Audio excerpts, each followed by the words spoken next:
Madame, Monsieur, bonsoir et bienvenue. Nous avons l'honneur de recevoir ce soir un invité de marque. Il s'agit du petit-fils de Nelson Mandela. Bienvenue chez vous, Zwelivel Mandela. C'est un véritable plaisir de vous accueillir sur notre chaîne. C'est un honneur et un plaisir de se retrouver dans un lieu que nous considérons comme étant notre second pays. C'est un secret pour personne que l'Algérie a toujours occupé une place particulière dans le cœur de mon grand-père. Tout d'abord, vous avez adressé aujourd'hui un message au président de la République algérienne. Vous aviez été reçu par celui-ci hier. Comment s'est passée votre rencontre avec le président algérien, notamment en ce qui concerne la consolidation des relations bilatérales entre nos deux pays? Nous étions très heureux de rencontrer le président qui a honoré mon grand-père en donnant le nom de l'icône internationale Nelson Mandela à l'un des plus beaux stades du continent africain. Tout d'abord, nous voulions remercier le président de la République algérienne pour cette grande réalisation.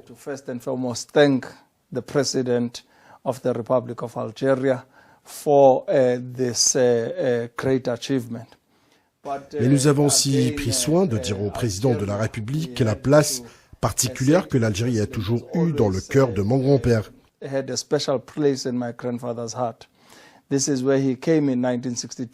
Il est venu ici en 1962 pour recevoir sa formation militaire et l'Algérie nous a soutenus dans notre lutte pour l'indépendance et pour la liberté dont nous jouissons maintenant et continue à nous soutenir à travers le nouveau système politique.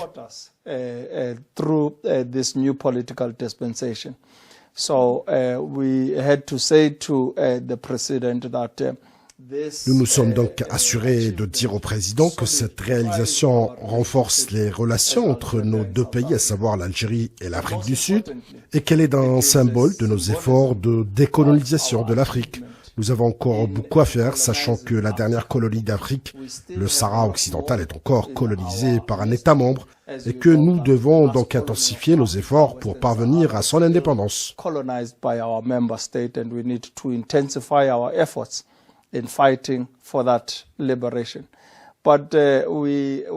Nous étions très heureux de participer hier à l'inauguration du stade. Exactly, yes. So the naming of the stadium of Baraki that you attended the inauguration. L'appellation du stade de Baraki, dont vous avez assisté hier à l'inauguration, ne devrait être une surprise pour personne puisque Nelson Mandela avait une relation étroite et fusionnelle presque avec l'Algérie. Now, what created this fusion and strong relationship? Qu'est-ce qui a créé cette relation étroite entre Nelson Mandela et l'Algérie ainsi qu'entre nos deux pays qui sont séparés par une grande distance géographique malgré leur proximité historique?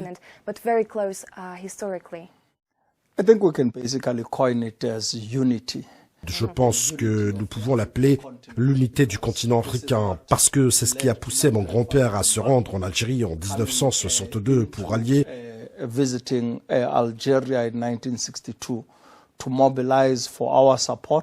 le soutien de notre lutte pour l'indépendance. Mais c'était à cette époque qu'il a visité non seulement l'Algérie, mais 16 autres pays traversant tout le continent pour s'assurer qu'il y avait des camarades et des frères susceptibles de prendre notre parti.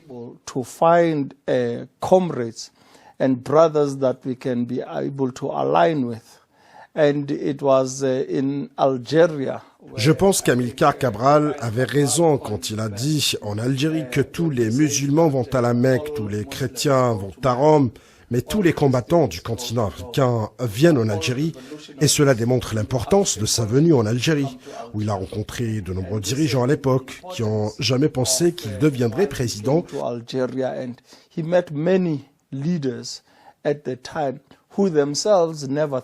Qui sont sortis de cette lutte inspirée par la révolution de libération algérienne afin qu'ils puissent mener une lutte efficace dans leurs pays respectifs et renverser les campagnes de répression.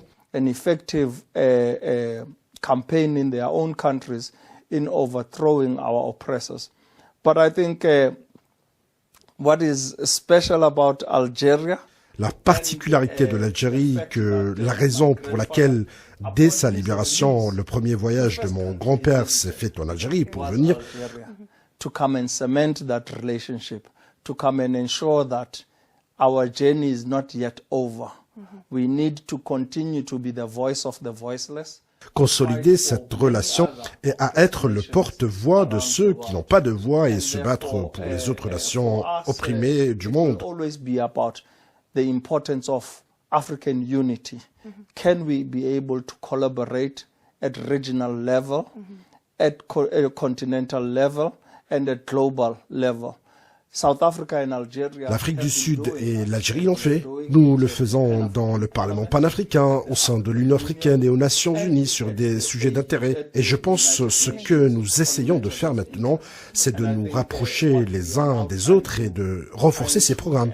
Ensure that we come closer to one another is to intensify those programs.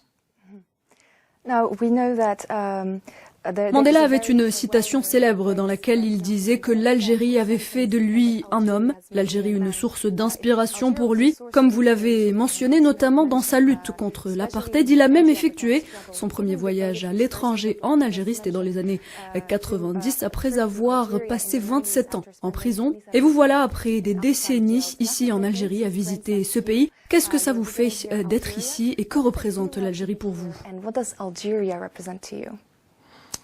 In 2018, I embarked on that journey because it was my grandfather. En 2018, j'ai visité l'Algérie pour les 100 ans de mon grand-père. Je voulais vraiment comprendre ce que mon grand-père voulait dire quand il disait que l'Algérie avait fait de moi un homme. Je me souviens de nombreuses conversations que j'ai eues avec lui au sujet de ses multiples visites en Algérie. Même lors de sa première visite après sa libération, c'était en Algérie. Et sa descente d'avion, il avait été accueilli par le président de la République et voulait immédiatement entrer en contact avec les personnes qu'il avait accompagnées lors de son séjour en Algérie en 1962. Il demandait où est Jamal, où est Judy. Le président était surpris car il ne s'attendait pas à ce que Madiba se souvienne d'eux. Malheureusement, le général Jamal était décédé depuis plusieurs années, mais Judy était toujours en vie. J'ai eu la chance de le rencontrer en 2018. Was still alive.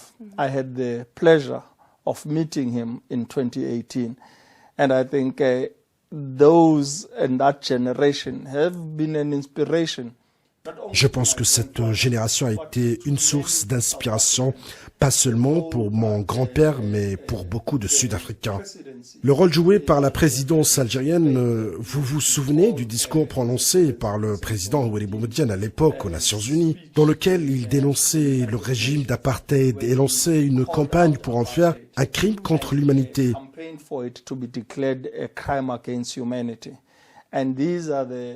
Et ce sont des souvenirs que nous chérissons toujours et auxquels nous accorderons une grande importance étant donné le rôle joué par l'Algérie, non seulement pour nous en tant que Sud-Africains, mais pour le continent africain dans son ensemble.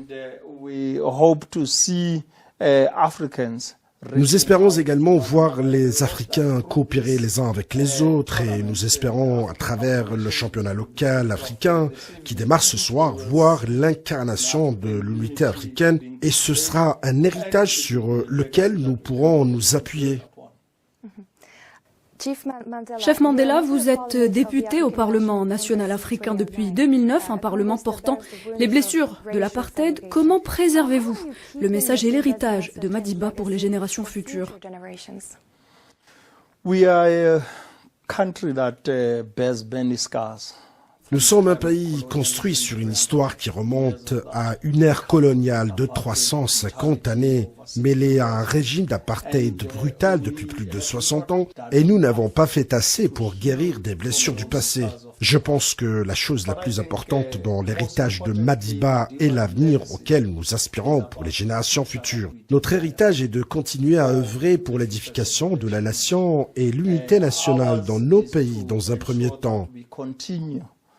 To work for nation building and national unity within our country first and foremost.